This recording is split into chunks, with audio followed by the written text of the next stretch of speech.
back. Ms. Kaptur.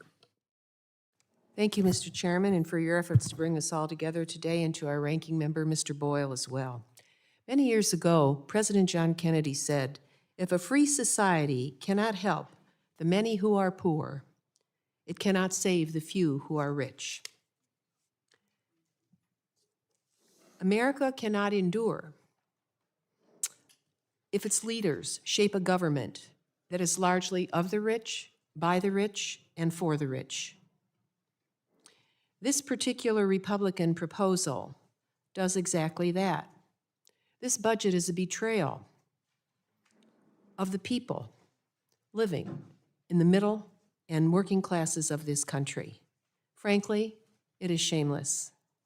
Our nation will not prevail if our people get richer, if our people get sicker, if our people are less educated, if our seniors are more hungry and cannot afford their heating bills, our citizens are more poorly housed. What I see when I look at Mar-a-Lago, I see the rich getting richer. I see them cleaning up from those who have less. I see them fattening up as hedge funds move from Wall Street down to West Palm Beach. And to get in, to even see someone, you have to pay $350,000. That's not a society I want to live in, and I don't wish it for my people. They want to work hard, have a small home, help their children get educated, and hopefully meet health care needs that their families are faced with. I'd like to get some of these benefits that the other side of the aisle is trying to give to the top 1% for some of the auto dealers in my district who are having trouble holding on to their franchises. We have so many drugstores that have closed. I have towns like Gibsonburg now where people can't get their medicine. There are real challenges that people are facing across our nation. I hear the other side of the aisle talking about spending. There are two parts to a budget. There's the revenue, and then there's the spending. So let's talk about the revenue side. Where does the deficit and the accumulated debt of this country come from? It comes from Republican presidents, going back to President Ronald Reagan, a Republican, all right?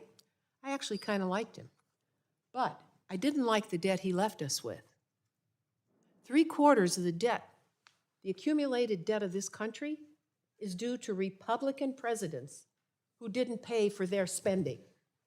This chart accurately summarizes that. From the Reagan presidency, of the accumulated $36 trillion, $2 trillion from the Reagan administration, unpaid for. The Bush 2 tax cuts, all right, $8 trillion. The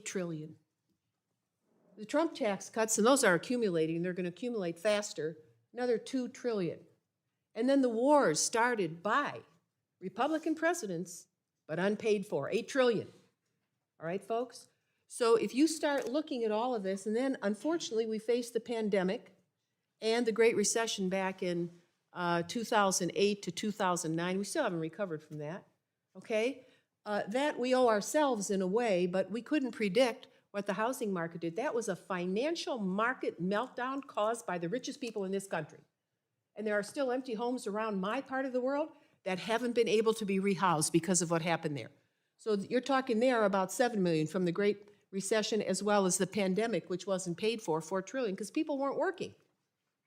So let's look at what happened to the spending side, but also who didn't pay their fair share. And I don't know how many yachts some of these people have, but why don't we, if you have 8 yachts, can you trade in 1 yacht and help to pay the bill? All right? We ought to think about that a little bit. My colleagues on the other side of the aisle want to extend more Trump tax cuts. I think he ought to pay for the first batch and figure out a way to begin to help us meet this terrible, terrible challenge of balancing our nation's accounts. So we can't just talk about spending and cutting Medicaid Do you know, if we did that, I probably wouldn't have many doctors that could be still educated in the district that I represent. Because we have one public hospital that the state owns that is completely full of Medicaid patients. I'll go there myself someday when I get sick. And I don't have to go there. I could go to the best hospitals in the country, but I'll be with my people every step of the way. So I find this a comic discussion. The gentlelady's I- time has expired, but you want to make, like, just I wrap just it would up? like to say, I've served in Congress long enough to know that it's possible to produce a balanced budget, and we ought to start there, Mr. Chairman. I think- I saw Bill Clinton do that. With Republicans and Democrats working together, I would hope we could get to that point. I thank the gentlelady back. from Ohio.